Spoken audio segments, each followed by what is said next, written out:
Halo, video ini akan menjelaskan alur proses bisnis perizinan berusaha berbasis risiko untuk Badan Usaha Jasa Konstruksi Nasional. Sebelum masuk ke bagian penjelasan, mari simak pengertian perizinan berusaha berbasis risiko. Perizinan berusaha yang kini dikenal OSS RBA ini adalah perizinan berusaha yang diberikan kepada pelaku usaha untuk memulai dan menjalankan kegiatan usahanya yang dinilai berdasarkan tingkat risiko kegiatan usaha. Penyelenggaraan perizinan berusaha berbasis risiko bertujuan untuk meningkatkan ekosistem investasi dan kegiatan berusaha melalui pelaksanaan penerbitan perizinan berusaha secara lebih efektif dan sederhana. Langkah pertama yang dilakukan, pelaku usaha melakukan pendaftaran melalui OSS dan mengisi data pendaftaran, data usaha, dan melakukan validasi risiko. Catatan, bagi pelaku usaha yang telah memiliki hak akses di sistem OSS 1.1, silakan masuk menggunakan username atau email dan password lama.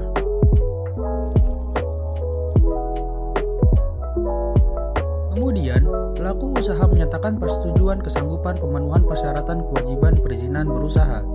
Lalu, sistem OSS RBA akan melakukan validasi kelengkapan dokumen. Jika data tidak lengkap, pelaku usaha melakukan pengisian data usaha kembali. Jika data lengkap, OSS RBA akan menerbitkan NIB dan sertifikat standar dengan status belum terverifikasi. Lalu, pelaku usaha mendapatkan NIB dan sertifikat standar dengan status belum terverifikasi. Untuk mengubah status sertifikat standar menjadi terverifikasi, pelaku usaha Badan Usaha Jasa Konstruksi diharuskan menyampaikan dokumen standar penetapan kemampuan Badan Usaha Jasa Konstruksi, yaitu dokumen SBU Konstruksi, dalam hal ini dokumen PB Unku. Jika sudah memiliki dokumen PB Unku, pelaku usaha mengunggah SBU pada sistem OSS RBA sebagai pemenuhan persyaratan sertifikat standar. Jika pelaku usaha belum memiliki dokumen PB Unku, pelaku usaha melakukan pengajuan perizinan berusaha untuk menunjang kegiatan usaha pada sistem KL melalui single sign-on untuk masuk ke portal perizinan PUPR.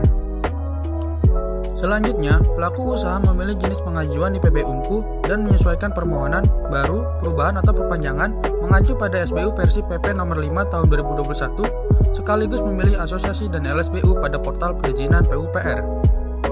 Setelah pelaku usaha klik tombol pemenuhan persyaratan PB Unku di sistem KL, pelaku usaha mengisi data dan dokumen persyaratan PB Unku di portal perizinan PUPR mengacu pada Permen PUPR nomor 8 tahun 2022 dengan informasi sebagai berikut. Yang pertama, data penjualan tahunan. Ketentuan lebih lanjut dapat merujuk pasal 9 Permen PUPR nomor 8 tahun 2022. Yang kedua, data kemampuan keuangan atau nilai aset. Data kemampuan keuangan dikhususkan untuk BUJK bersifat umum, sedangkan nilai aset dikhususkan untuk BUJK bersifat spesialis. Ketentuan lebih lanjut dapat merujuk pasal 11 dan 12 Permen PUPR nomor 8 tahun 2022. Yang ketiga, data ketersediaan TKK meliputi PJBU, PJTBU, dan PJSKBU. Ketentuan lebih lanjut dapat merujuk pasal 13 Permen PUPR nomor 8 tahun 2022. Yang keempat, data kemampuan dalam menyediakan peralatan konstruksi. Ketentuan lebih lanjut dapat merujuk pasal 14 Permen PUPR nomor 8 tahun 2022. Yang kelima, data penerapan sistem manajemen anti penyuapan. Ketentuan lebih lanjut dapat merujuk pasal 15 Permen PUPR nomor 8 tahun 2022. Yang terakhir, data keanggotaan asosiasi BUJK yang terdaftar di APJK. Setelah pelaku usaha mengisi data dan dokumen persyaratan PB Unku, akan muncul notif hasil verifikasi yang secara otomatis dilakukan oleh sistem seperti berikut. Selanjutnya, admin LSBU memeriksa kelengkapan data dan dokumen persyaratan SBU. Jika terdapat syarat yang belum terpenuhi, LSBU akan menotifikasi pelaku usaha agar melengkapi data persyaratan SBU. Jika sudah terpenuhi, LSBU akan menerbitkan tagihan biaya dan mengirimkan draft perjanjian sertifikasi kepada pelaku usaha untuk ditandatangani. Informasi tersebut disampaikan melalui portal perizinan PUPR dan notifikasi di OSS.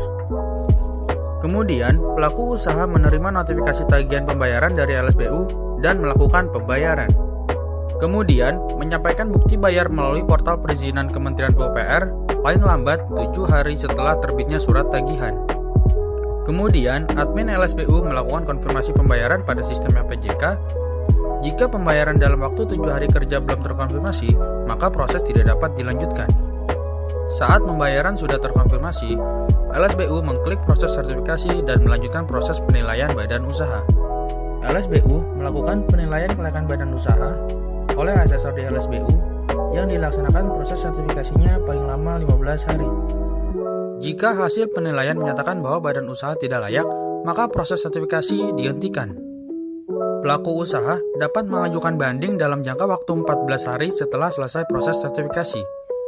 Jika hasil menyatakan bahwa badan usaha layak, LSBU menyampaikan rincian klasifikasi dan subklasifikasi serta laporan pelaksanaan sertifikasi kepada LPJK. Kemudian, LPJK melakukan penomoran dan pencatatan SBU, lalu menyampaikan data penetapan SBU ke portal perizinan untuk diproses ke OSS.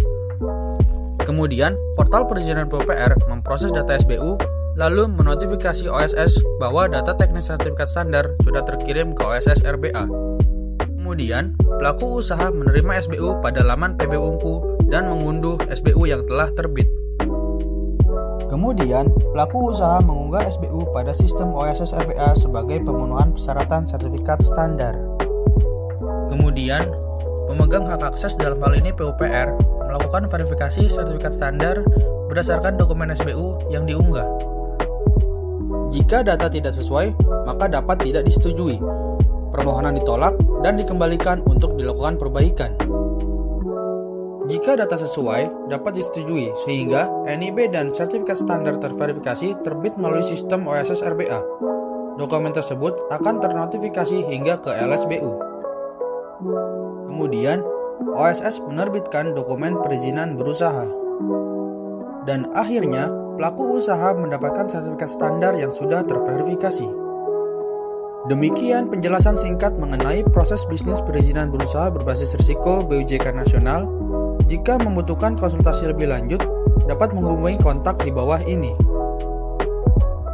Terima kasih dan sampai jumpa kembali.